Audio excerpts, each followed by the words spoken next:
در حقیقت بڑا جملہ ہے۔ اگر انسان اس جملے کو سوچ سمجھ کر زبان سے ادا کرے تو دنیا کی کوئی مصیبت اور کوئی تکلیف ایسی نہیں ہے جس پر یہ جملہ ٹھنڈک نہ ڈال دیتا ہو۔ اس جملے کی معنی یہ ہے کہ ہم سب اللہ کے لیے ہیں، یعنی اللہ پاک کے بندے ہیں، اللہ پاک کی مخلوق ہیں، اللہ پاک ہی کی مملوک ہیں، اور ہم سب اللہ پاک کی طرف ہی لوٹ کر جانے والے ہیں۔ اور جب یہ کہا کہ انا للہ، کہ ہم تو ہیں ہی اللہ کے بندے، اللہ پاک کی ملکیت میں ہیں، اللہ پاک ہی ہمارا خالق اور مالک ہے، لہٰذا اگر ہمیں کوئی تکلیف پہنچی ہے تو یقیناً اس میں اللہ پاک کی حکمت ہے، کیونکہ اللہ پاک کا کوئی کام حکمت سے خالی نہیں۔ وَإِنَّا إِلَيْهِ رَاجِعُونَ کا مطلب دوسرا جملہ ہے وَإِنَّا إِلَيْهِ رَاجِعُونَ، اور ہم اس کی طرف لوٹ کر جانے والے ہیں، یعنی یہ تکلیف جو پہنچی ہے یہ ہمیشہ رہنے والی نہیں، ایک وقت آئے گا کہ ہم بھی اللہ پاک کی طرف لوٹ کر جائیں گے۔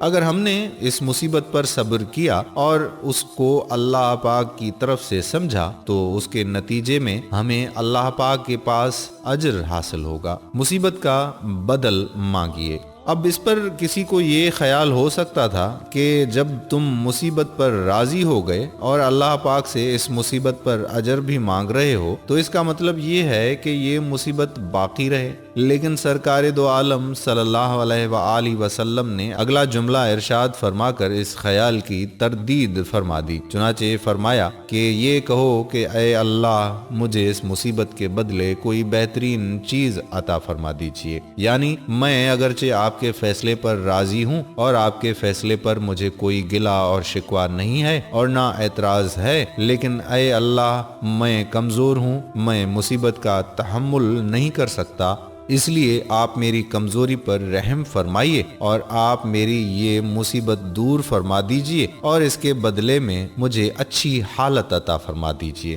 مصیبت دور ہو جانے کی دعا کیجئے۔ لہٰذا اس دعا میں ایک طرف تو جو مصیبت اور تکلیف پہنچی ہے اس تکلیف اور مصیبت پر گلہ اور شکوہ نہیں بلکہ اللہ پاک کے فیصلے پر راضی ہونے کا اعلان ہے، دوسری طرف اپنی کمزوری کا اعتراف ہے کہ اے اللہ میرے اندر اس مصیبت کو اور تکلیف کو برداشت کرنے کی طاقت نہیں ہے، کہیں ایسا نہ ہو کہ اگر یہ مصیبت مزید جاری رہے تو میں بے صبری کا شکار ہو جاؤں، اس لیے اے اللہ میں آپ سے دعا یہی کرتا ہوں کہ مجھ سے یہ مصیبت اور تکلیف دور فرما دیجئے۔ اس دعا میں نبی پاک صلی اللہ علیہ وآلہ وسلم نے دونوں چیزوں کو جمع فرما دیا۔ یہ تکالیف بھی نعمت ہیں۔ حقیقت یہ ہے کہ انسان کو جتنی بھی تکلیف پیش آتی ہے، چاہے وہ صدمہ ہو یا رنج، کوئی فکر ہو یا کوئی تشویش، یہ سب اللہ جل شانہ کی طرف سے نعمتیں ہیں۔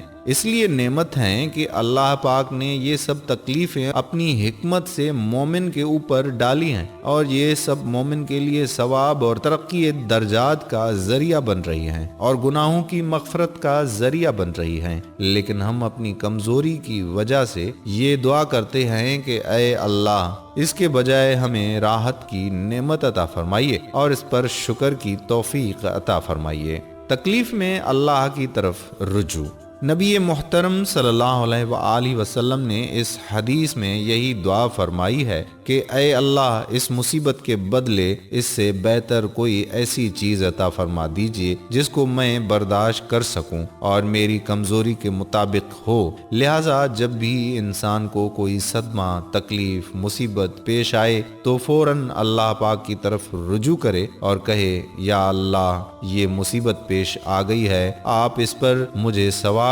دیجئے اور اس کے بدلے میں مجھے راحت عطا فرمائیے۔ میرے دوستو، جب آپ اس چھوٹے سے کلمے کو صبح 10 بار پڑھنا شروع کر دیتے ہیں تو اللہ تعالیٰ اس کے پڑھنے کی وجہ سے انسان پر آنے والی ہر مصیبت اور پریشانی کو جو اس دن آنا ہوتی ہے اس کو ختم فرما دیتے ہیں۔ تو میرے دوستو، جب یہ دو کام کر لیے تو یہ مصیبت بھی اللہ پاک کی طرف سے انشاءاللہ نعمت میں بن جائے گی اور رحمت کا ذریعہ بن جائے گی۔ یہ نسخہ دیکھنے میں بہت ہی چھوٹا سا ہے، لیکن اس پر عمل کر کے دیکھیں، لہٰذا چھوٹے سے چھوٹی تکلیف بھی پہنچے یا چھوٹے سے چھوٹا صدمہ بھی پیش آئے، بس اللہ پاک کی طرف رجوع کر کے یہ بات کہہ دیں، پھر دیکھیں کہ اللہ جل شانہ آپ کو کہاں سے کہاں پہنچا دیتے ہیں اور کیسے آپ کے درجات میں ترقی عطا فرماتے ہیں۔ اللہ پاک مجھے اور آپ سب کو اس پر عمل کرنے کی توفیق عطا فرمائے، آمین ثم آمین یا رب العالمین۔